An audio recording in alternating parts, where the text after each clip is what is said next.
வணக்கம் மக்களே, நாம் இன்றைக்கி பார்க்க போகிறோம் முக்கியமான வேலைவாய்ப்பு என்னென்னா, நம்ம தமிழக அரசு சார்பாக சத்துணவு மையங்களில் ஏற்பட்டுள்ள சத்துணவு உதவியாளர் பணிக்கான தான் இந்த நோட்டிஃபிகேஷன் தான் நம்ம இந்த வீடியோவில் ஃபுல்லாக பார்க்கலாம். அதற்கு முன்னாடி நம்ம சேனலை இன்னும் சப்ஸ்கிரைப் பண்ணிக்கலன்னா மறக்காமல் சப்ஸ்கிரைப் பண்ணிவிட்டு பெல் ஐக்கானை கிளிக் பண்ணிக்கோங்க. ஸோ ஒவ்வொரு மாவட்டத்திற்கும் பார்த்திங்கன்னா உங்களுக்கு சத்துணவு மையங்கள் இல்லை, சத்துணவு உதவியாளர் பணிக்கான தான் உங்களுக்கு வந்து வேலைவாய்ப்பு விட்டுருக்காங்க. ஸோ அது ஒவ்வொரு மாவட்டத்திற்கும் தனியாகவே ஒவ்வொரு வெப்சைட்டில் விடுவாங்க. அதாவது உங்களுக்கான அஃபிஷியல் வெப்சைட் ஒவ்வொரு மாவட்டத்திற்கும் அஃபிஷியல் வெப்சைட்ஸ் ஒன்று இருக்கும். இப்போ உதாரணத்துக்கு திருவள்ளூர் மாவட்டத்திற்கு இந்த மாதிரி ஒரு வெப்சைட் இருக்கும், திருவள்ளூர்.nic.in. இந்த வெப்சைட்டில் போயிட்டு நீங்கள் உங்களுக்கான டீட்டெயில்ஸை நீங்கள் இதில் பார்த்துக்கலாம். ஸோ இந்த வெப்சைட்டை ஓப்பன் பண்ணிங்கன்னா உங்களுக்கு recruitment for the post of noon meals சென்டர்ஸ்ன்னு சொல்லிட்டு இருக்கும். இதை கிளிக் பண்ணிங்கன்னா உங்களுக்கு இந்த மாதிரி ஒரு பிடிஎஃப் ஒன்று ஓப்பன் ஆகும். ஸோ இந்த பிடிஎஃப்பில் என்ன போட்டிருக்காங்க பார்த்தீங்கன்னா, திருவள்ளூர் மாவட்டத்தில் உள்ள சத்துணவு மையங்களில் ஏற்பட்டுள்ள சமையல் உதவியாளர் காணி பணியிடத்திற்கு தகுதி வாய்ந்தவர்களிடமிருந்து விண்ணப்பங்கள் வரவேற்கப்படுகிறதுன்னு சொல்லியிருக்காங்க. திருவள்ளூர் மாவட்டத்தில் பள்ளிகளில் செயல்படும் சத்துணவு மையங்களில் காலியாக உள்ள 236 சமையல் உதவியாளர் பணிகளுக்காக நேரடி நியமனம் செய்யப்பட உள்ளன. வட்டாரம் வாரியாக நேரடி நியமன செய்யப்பட உள்ள சமையல் உதவியாளர் பணியிடங்களின் எண்ணிக்கை அந்தந்த வட்டார அலுவலகங்களில் இன சுழற்சி வாரியாக தெரிந்து கொள்ளலாம் அப்படின்னு சொல்லியிருக்காங்க. அதாவது உங்களுக்கு வந்துட்டு திருவள்ளூர் மாவட்டத்துக்கு வந்து 236 வேக்கண்ட் உங்களுக்கு கொடுத்துருக்காங்க. ஸோ 236 வேக்கண்ட் வந்து எங்கெந்த ஊரில் இருக்குன்னு சொல்லிட்டு உங்களுக்கு சம்மந்தப்பட்ட பிடிஓ ஆஃபீஸில் போயிட்டு நீங்கள் அங்கே பார்த்தீங்கன்னா உங்களுக்கு ஒட்டியிருப்பாங்க. ஸோ அந்தந்த பிடிஓ ஆஃபீஸில் போனீங்கன்னா உங்கள் ஊருக்கு உங்களுக்கு வேக்கண்ட் இருக்கான்னு சொல்லிட்டு நீங்கள் செக் பண்ணிக்கலாம். சத்துணவு மையங்களில் சமையல் உதவியாளராக பணி நியமனம் செய்யப்படுவோருக்கு தொகுப்பூதியத்தில் நியமனம் செய்யப்படும் பணியாளர்களுக்கு ஓராண்டு கால பணிக்கு பின்பு சிறப்பு காலமுறை ஊதியத்தில் 3000 முதல் 900 வரை 9000 வரை ஊதியம் வழங்கப்படும் அப்படின்னு சொல்லியிருக்காங்க. அதாவது உங்களுக்கு சேலரியாக பொறுத்த வரைக்கும் உங்களுக்கு 1 இயருக்கு 3000லேருந்து 9000 வரைக்கும் உங்களுக்கு ப்ரொவைட் பண்ணிடுவாங்கன்னு சொல்லியிருக்காங்க. இதற்கு வந்து இந்த வேலைவாய்ப்புக்கு வந்து ஏஜ் லிமிட் பொறுத்த வரைக்கும் 21 வயசுலேருந்து 40 வயசு வரை இருக்கணும்னு சொல்லியிருக்காங்க.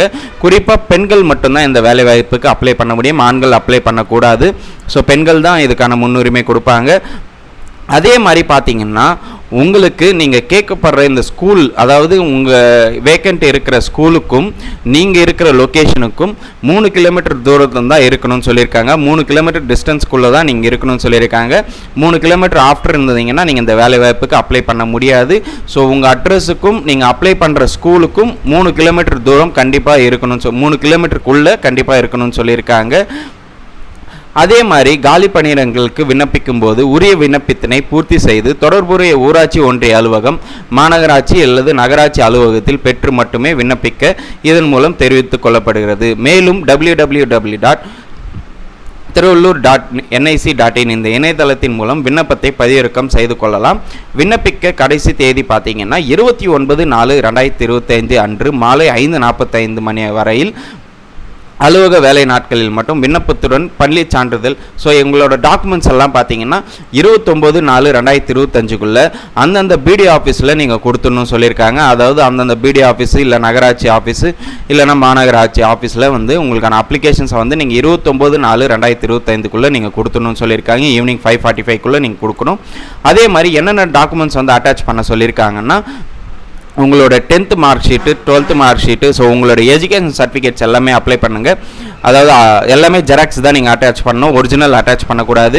அதுக்கப்புறம் கண்டிப்பாக ரேஷன் கார்டு இருக்கணும், ரேஷன் கார்டு ஜெராக்ஸும், இருப்பிடச் சான்று இருக்கணும், அது வந்து ஆதார் அட்டை இருக்கணும், அடுத்து வந்துட்டு சாதி சான்று போன்றவற்றை நகல் இணைக்கப்பட வேண்டும் சொல்லியிருக்காங்க. ஸோ எல்லாமே ஜெராக்ஸ் தான் நீங்கள் அட்டாச் பண்ணணும். அதே மாதிரி நீங்கள் விதவையாக இருந்தீங்கன்னா இல்லை கணவரால் கைவிடப்பட்டோர் மாற்றுத்திறனாளிகள் இருந்தீங்கன்னா அதற்கான சர்டிஃபிகேட்ஸும் நீங்கள் அட்டாச் பண்ணுற மாதிரி இருக்கும். ஸோ நேர்முக தேர்வின் போது, அதாவது இன்டர்வியூ நடக்கிறப்போ உங்களோட எல்லா டாக்குமெண்ட்ஸும் எடுத்துன்னு போகணும்னு சொல்லியிருக்காங்க. ஸோ இந்த வேலைவாய்ப்புக்கு அப்ளிகேஷன் ஃபார்ம் எப்படி எடுக்குதுன்னு பார்த்தீங்கன்னா, இங்கே அப்ளிகேஷன் ஃபார்ம்னு இருக்கும். இதை கிளிக் பண்ணிங்கன்னா உங்களுக்கு இந்த ஒரு அப்ளிகேஷன் ஃபார்ம் ஓப்பன் ஆகும். ஸோ அப்ளிகேஷன் ஃபார்மில் வந்துட்டு நீங்கள் எந்த ஊராட்சியா இல்லை மாநகராட்சியா நகராட்சி பேரை இங்கே நீங்கள் மென்ஷன் பண்ணணும். அதே மாதிரி நீங்கள் எந்த ஸ்கூலுக்கு நீங்கள் அப்ளை பண்ண போகிறீங்களோ அந்த ஸ்கூலோட நேமு ஃபுல்லாக எழுதிடுங்க. அடுத்து வந்து உங்களுக்கான பாஸ்போர்ட் சைஸ் ஃபோட்டோவை நீங்கள் அட்டாச் பண்ணுங்கள். அடுத்து வந்துட்டு பார்த்தீங்கன்னா விண்ணப்பதாரின் பெயர், அதாவது உங்கள் பெயரும் உங்கள் ஹஸ்பண்ட் நேம், அதாவது அப்பா இருந்தானா அப்பா, இல்லைனா ஹஸ்பண்டோட நேம் இருந்தால் ஹஸ்பண்ட் நேமை மென்ஷன் பண்ணுங்கள். ஃபோன் நம்பர் இங்கே மென்ஷன் பண்ணுங்கள், ஆதார் கார்டு இங்கே மென்ஷன் பண்ணுங்கள். அடுத்து உங்களோட அட்ரஸ் பொறுத்த வரைக்கும் பார்த்தீங்கன்னா உங்கள் ரேஷன் கார்டில் என்ன அட்ரஸ் இருக்கோ அதுதான் நீங்கள் இங்கே மென்ஷன் பண்ணணும். ஸோ வந்துட்டு ஆதார் அதெல்லாம் மென்ஷன் பண்ணக்கூடாதுன்னு சொல்லி, அதாவது குடும்ப அட்டையில் உள்ளபடி அப்படின்னு சொல்லிட்டு கிளியராக மென்ஷன் பண்ணியிருக்காங்க. ரேஷன் கார்டில் இருக்கிற மாதிரி உங்கள் அட்ரஸை ஃபில் பண்ணுங்கள்.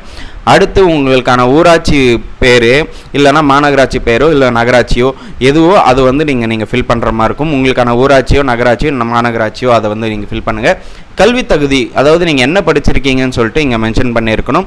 ஸோ குறைந்தபட்சம் 10ஆம் வகுப்பு தேர்ச்சி தோல்வி பெற்றிருக்க வேண்டும் சொல்லியிருக்காங்க. அதாவது நீங்கள் 10th பாஸ் ஆர் ஃபெயிலாக இருந்தாலுமே தாராளமாக நீங்கள் அப்ளை பண்ணிக்கலாம். ஸோ தமிழில் கட்டாயம் எழுத படிக்க தெரிந்திருக்க வேண்டும்னு சொல்லியிருக்காங்க. ஸோ என்ன எஜுகேஷன் குவாலிஃபிகேஷனும் இங்கே டீட்டெயிலில் ஃபில் பண்ணுங்கள். சாதி மற்றும் உட்பிரிவு, அதாவது உங்களோட கம்யூனிட்டி இங்கே வந்துட்டு நீங்கள் பிசி ஆனால் பிசின்னு போட்டுருங்க. மற்றும் வந்து சாதி பார்த்தீங்கன்னா உங்களுக்கான ஜாதி சர்டிஃபிகேட்டில் இருக்கிற மாதிரி உங்களோட கம்யூனிட்டியை நீங்கள் இங்கே மென்ஷன் பண்ணுற மாதிரி இருக்கும்.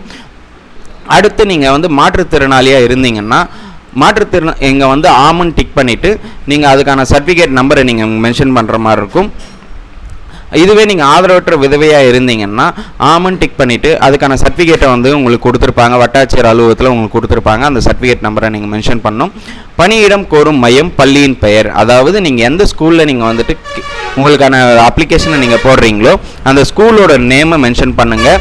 அடுத்து வந்து அதோட அட்ரஸும் கிளியராக மென்ஷன் பண்ணுங்கள். விண்ணப்பதாரரின் இருப்பிடத்திற்கும் பணியிடம் கோரும் மையத்திற்கும் இடைப்பட்ட தூரம் அப்படின்னு சொல்லியிருக்காங்க. அதாவது நீங்கள் அப்ளை பண்ணுற ஸ்கூலுக்கும் நீங்கள் இப்போ இருக்கிற லொக்கேஷனுக்கும் எத்தனை கிலோமீட்டரோ அந்த கிலோமீட்டர்ஸை வந்து நீங்கள் இங்கே மென்ஷன் பண்ணுற மாதிரி இருக்கும்.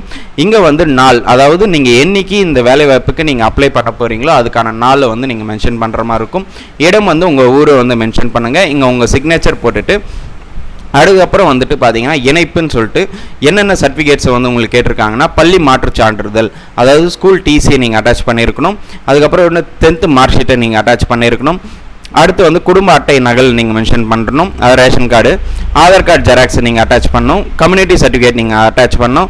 இதுவே நீங்கள் ஆதரவற்ற விதவை, ஆதரவற்ற பெண், கணவரால் கைவிடப்பட்டோர், மாற்றுத்திறனாளியாக இருந்தீங்கன்னா அதுக்கான சர்டிஃபிகேட்டை நீங்கள் எல்லாமே ஜெராக்ஸ் காப்பி எடுத்து அட்டாச் பண்ணிவிட்டு இந்த அப்ளிகேஷன் ஃபார்மை எடுத்துன்னு போயிட்டு உங்களுக்கான பிடி ஆஃபீஸோ ஊராட்சி ஆஃபீஸில் இல்லைனா மாநகராட்சி ஆஃபீஸில் நீங்கள் நகராட்சி ஆஃபீஸில் போய் கொடுக்கலாம்.